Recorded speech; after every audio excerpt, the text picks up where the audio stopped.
Voilà, bonjour à toutes et à tous, représentants de la SOER,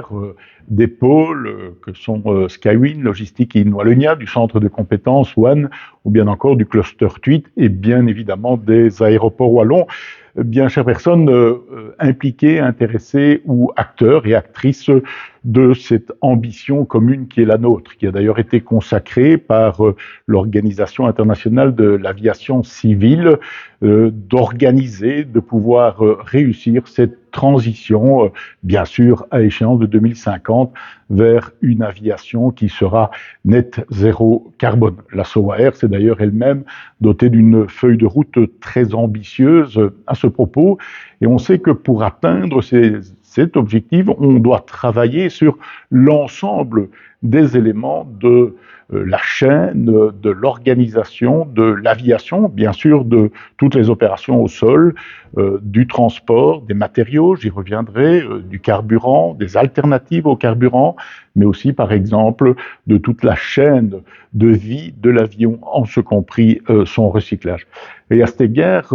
je vais m'exprimer en ce qui concerne plus particulièrement nos compétences. La Wallonie se veut, aux côtés des acteurs que vous êtes, extrêmement volontariste. Et je vais illustrer mon propos, par exemple, avec ce programme Wings qui fédère une bonne vingtaine d'entreprises privées et de centres de recherche derrière cette volonté d'avoir une Walloon Innovation Green Sky, ou un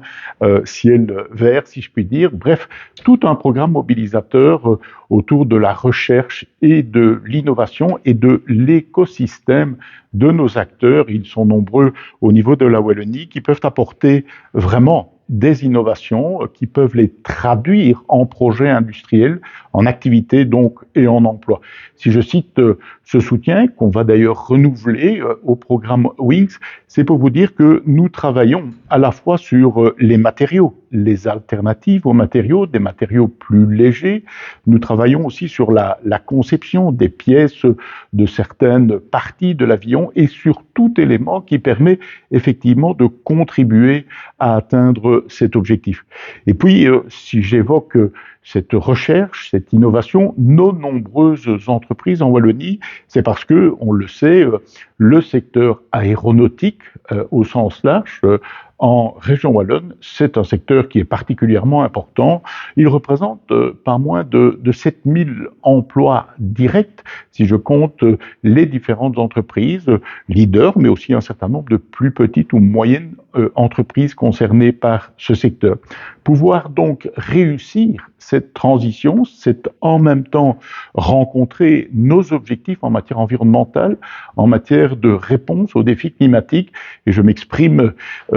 en plein cœur de la COP 28, mais c'est aussi, bien sûr, continuer à positionner la Wallonie et ses secteurs industriels et économiques de façon compétitive dans un secteur où, on le sait, la concurrence est mondiale. Et troisièmement, c'est non seulement préserver des emplois chez nous, mais en créer pour le futur. C'est en cela que le séminaire qui vous réunit aujourd'hui et dont je prendrai connaissance avec beaucoup d'attention de l'ensemble des conclusions est un momentum important. Il faut que l'on soit extrêmement fort et ambitieux dans nos objectifs, mais il faut que l'ensemble des mesures et des stratégies pour atteindre ces objectifs soient non seulement partagées, discutées, qu'ils soient crédibles et surtout que milestones après milestones, nous puissions mesurer les étapes que nous franchissons dans la rencontre de cet objectif. Je ne serai pas plus long. Bon travail à chacune et à chacun d'entre vous, et avec mes collègues du gouvernement wallon,